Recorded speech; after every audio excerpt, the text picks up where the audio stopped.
Hello and welcome to this session. I'm Nick Gowing, I'm speaking to you from London. We're going to be exploring and fostering shared humanity. I'd like to come to you because of what you've been enduring in Armenia for the last, particularly since November. And what you talked about in an article which you wrote back in January, you described the existence of a deep political, economic, social and psychological crisis. You talked about what happened in Nagorno-Karabakh, which you know as Aspak, the enclave there. You referred to it as a defeat of that system, not of the soldiers, the people and the nation. What I'm trying to come to is asking you about the reason why we're talking, which is fostering shared humanity. You've been through the shock last November, where really you were unable to share humanity with your neighboring country of Azerbaijan and with other involved parties, Turkey and Russia. What have you learned from that experience about whether shared humanity is possible? I think it's a very important but very difficult question. I think shared humanity is a necessity. Can you do that or not? It's a different question. I think for the moment we were waiting to get a sign from the neighboring Azerbaijan. After the war is in ceasefire, there are hundreds of prisoners of war still in Azerbaijan, in Baku. The Armenian side has returned to Azerbaijan the prisoners of war, and Azerbaijan has not done that. And of course, after the ceasefire, people have to look for in order to look to the future, you have to think about more stability and building up trust with the neighbors. And you cannot build trust when hundreds of families in Armenia are waiting for their sons to return back, and Azerbaijani soldiers on the borders between Armenia and Azerbaijan are crossing the borders, creating tensions and so on and so forth. So shared humanity is important, but as you said in the beginning of as an introduction, Nick, this is a new world that I would describe it like that uncertainty is new certainty. Unpredictability is the new predictability. And we have to learn to live in this new world. Because this world is dramatically different from the one that we lived before.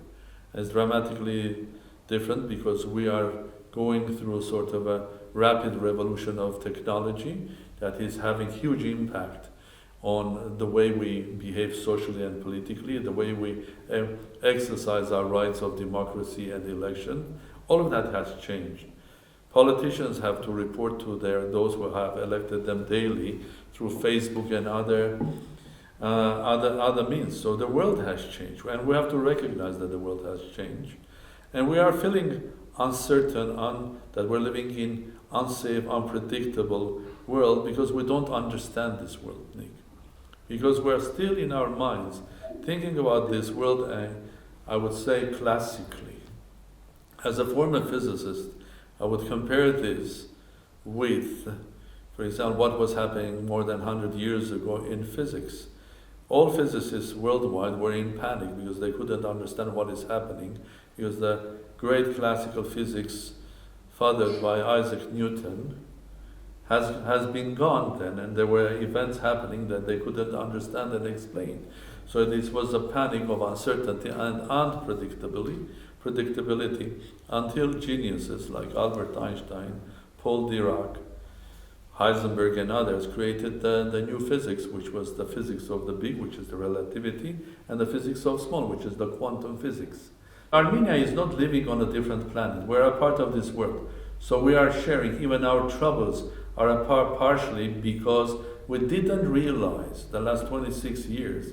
You know, in 1994, there was a war in Artsakh between Armenian side and Azerbaijan, and that war was won by Armenians. Do you know why?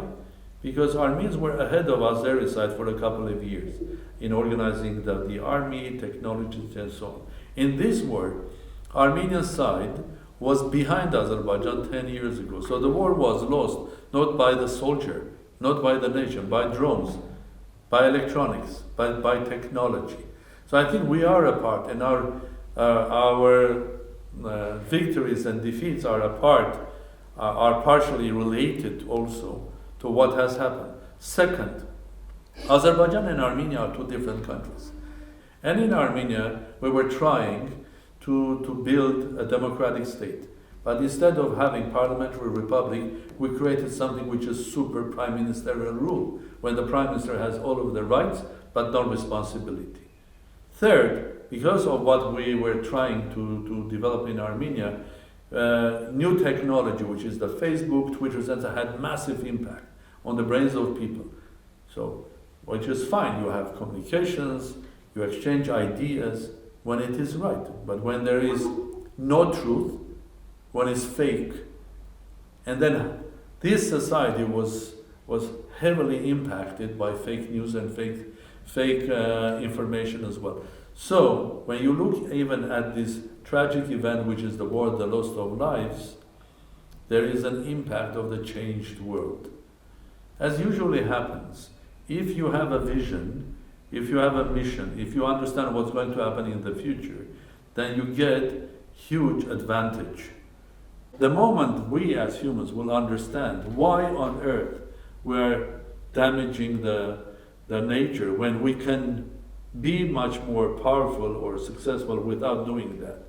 The moment we will understand why extreme populism using new technology becomes not a positive thing, but a negative thing. The moment we understand that COVID is not the reason of the change or the trouble, it's a consequence of changed world. Because people travel so far, there are so many people in one place, and the mutation of the virus goes much more faster, and so on and so forth. So first we have to understand what is happening in this world. Then we can manage it, and then we can be optimistic. But can you be optimistic after what you went through last fall between September and November, when you saw the involvement particularly of two big neighbouring states? Because we need to look, we want to think beyond Nagorno-Karabakh or Artsakh. We need to think beyond intentions, to repurpose our world and seize the moment for change. I would put to you, from our work at Thinking the Unthinkable, that actually it's very difficult to see how it's possible to seize a moment for change, even with the acute emergency, the climate emergency, which is now gripping us in ways which most people are not really prepared to understand and appreciate. Not for 30 years' time, but maybe in 3 or 4 years' time. Things have got to change. The world has got to change. Exactly. We have to change the world, the way we run our lives. And therefore, that is positive in many ways, but are we prepared to seize that moment for change, or is there reluctance? Yeah, that first we have to really thoroughly understand that this world has changed dramatically, and we're living in a different world. The moment that we understand that, we have to think how to live in this world. We have to change our behavior. And then we can be a bit more optimistic that we will live successfully in the changed world.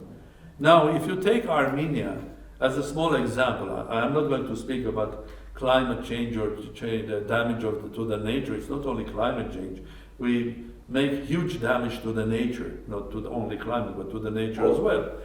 So it's a huge subject, so we will not have the time for it. But if you take the small Armenia, you're right, this is a tragic moment. The nation has lost the war. But the losing the war in Artsakh started the moment 26 years ago the Armenian side won the war and didn't come with the right conclusion. Behaved unresponsible way. Basically wasting the time instead of preparing itself to the next war or the defense and all of that stuff. The same is happening with humanity as well. The moment you don't take it responsibility, your victory will become a defeat. About optimism, I am Armenian, and any Armenian doesn't have any other choice rather than to be an optimist. By definition, this is a nation that has gone through genocide in 1915 with the same neighbor, Turkey.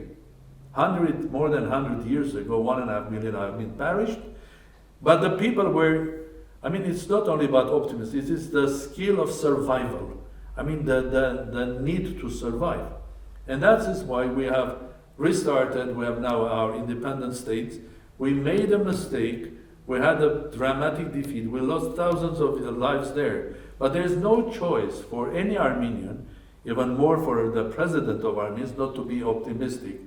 Because I have to push with my word, because I'm not an executive president, by my word, by example, that there is a light at the end of this dark tunnel, and that light is that you have to have clear understanding, clear mission. I mean, you have to identify who you are, you have to have a clear mission, what you have to do, a strategy, then work hard, be disciplined, then the optimism will come. You will build up again strong Armenia that can be strong enough to have relations with all of its neighbors.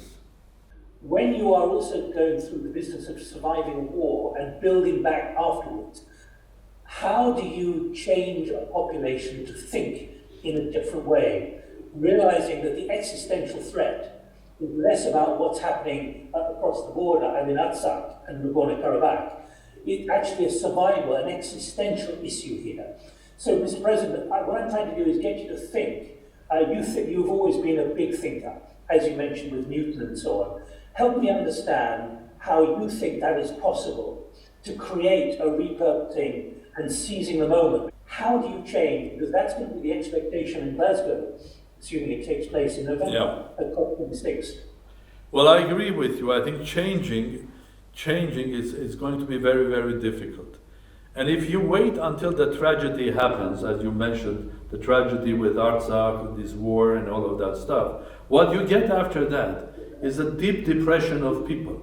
Can you imagine what can happen to this planet if we will see the real scale and the size of climate change?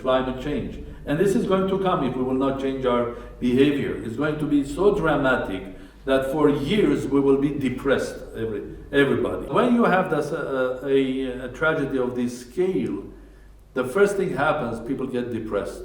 And it's going to be very, very difficult to raise these people again to start becoming logical with common sense and believe into the future. So I hate to know the date when the big climate tragedy will happen to this world, and instead of reacting or acting, we will get another 1, 2, 3, 10 years of depression. Because people, look at what happened with COVID. At the end of the day, it's a simple virus. How it has changed the world. It has changed the world because we were careless. Now that's not something that politicians and presidents normally talk about too publicly as a part of politics and getting things done. Well, I have to, because that's an ingredient without which we cannot rebuild the country in Armenia, we cannot rebuild ourselves and have hopes that we'll get again a strong country and also help people in Artsakh. But also one has to realize that Armenia is a unique nation in the sense that it has a small state, but it's a global nation. There are 4 or 5 times more Armenians living abroad than in Armenia. But I agree with the notion. The words that you said, some of the colleagues had, one of the colleagues has said that the world is becoming more individualistic or individual. I mean, well, I have to refer to the book, to my book. That's called the new quantum world. The quantum in this case means that this world is different from the classical world that we lived 30 years or 50 years ago. But quantum also means that the power of individual has grown. So individuals have more power today than they had before. And the design of this world, the design of the way we run politics, business, defense, and many things, depends on the power of individual. Yes, the world has become more individual. The power of individuals has grown up, and this is directly connected with the new technology and the new world that we're living. But we have still to learn how to live and how to harvest the positive from this new world and individual or quantum world. Let me pick up with a couple of comments already from Yufang Guo, founder and chairman of Yonic Investment. How difficult is it for a country or nation to love its neighbours? I know what he's referring to there. Very difficult, probably, particularly if you've had wars, right? And there's another one from, I think it's Achan, but it's spelt in a rather strange way. When you talk about love, you talk to your own people, not necessarily overseas governments or overseas peoples. The key thing is your own people must believe their own government, whether it's love or otherwise. How does that contrast, or does contrast significantly with what you're talking about, the need for what you call love? But love can have different appearances as well. Love is also when you love being a human and you live with human consciousness and also carrying with you a level of morality, and that helps you to deal with your neighbors as well. Hatred doesn't take you. Hatred just adds one on another. To come to love doesn't mean that if you had a tragic history, even some as tragic as Armenians had with Turkey, you can jump on tomorrow to normalize the relations. But it is a path that you have to start going today, and it starts, as I told you, with simple gestures. If today Azerbaijan will send back 200 or more prisoners of war to Armenia, I can assure you a lot of people in Armenia will somehow, with difficulty, but will appreciate that. And can you have love with Turkey at the moment? I think you can one day, if Turkey recognizes the genocide, if the relations between Armenia and Turkey will become normal, if they will recognize that what they did during the last war, when a member state of NATO was attacking and helping Azerbaijan and directly attacking non-NATO states, small country like Armenia. I think speaking about words like love, I mean it's basically absolutely impossible here. But there is no way that Armenians and Turks will try to live together another 100 or 200 years without realizing that at least we have to have respecting each other's rights. Do you call that respect of each other's rights love? It's up to you. But respect of each other's rights is important. Respect of each other's rights. Okay, well, we'll remember that. That's really very important. Mr. President, does that help you seize the moment for change to repurpose our world? You have a very active Armenian diaspora. Yeah, I think that's what I was saying before. Armenia is a small state, but it's a global nation. That helps Armenians to think globally, to many Armenians. Unfortunately, I would say, as the President of the Republic, I can say that we can do much, much more in engaging diaspora. Unfortunately, the Constitution of the Republic doesn't allow Armenians from diaspora directly be involved in political life of the country, which I consider wrong, and that's why I'm basically advocating to change the constitution in Armenia to allow Armenians from abroad to be a part of the decision making in Armenia. Just a simple example, an Armenian from diaspora. And if you look at different countries, you will find Armenian ministers in many countries working, scientists, technology, businessmen. But they cannot, if they are successful people abroad, they cannot become minister in Armenia because they have to come and live 4 years only in Armenia and have only Armenian passport. Well, the law allows Armenians to have second passport on the third. So that's an obstacle. We must acknowledge the existence of a deep political, economic, social, and psychological crisis. Do you think you'll be saying the same kind of thing in about a year's time? Quickly, if you can, please. Well, I was saying this to Armenian nation that has gone through the war and the loss of thousands of young people under the attack of Azerbaijan and Turkey. I will regret I will say that in a year or 2 or 3 to the world, that the world is going through deep crisis because we were not wise enough 3 or 5 or 10 years ago to take the right decision to protect the nature and change ourselves to live in harmony with nature. I will regret so much if in 5 or 10 years' time I will have to say to the humanity, not to fellow Armenians.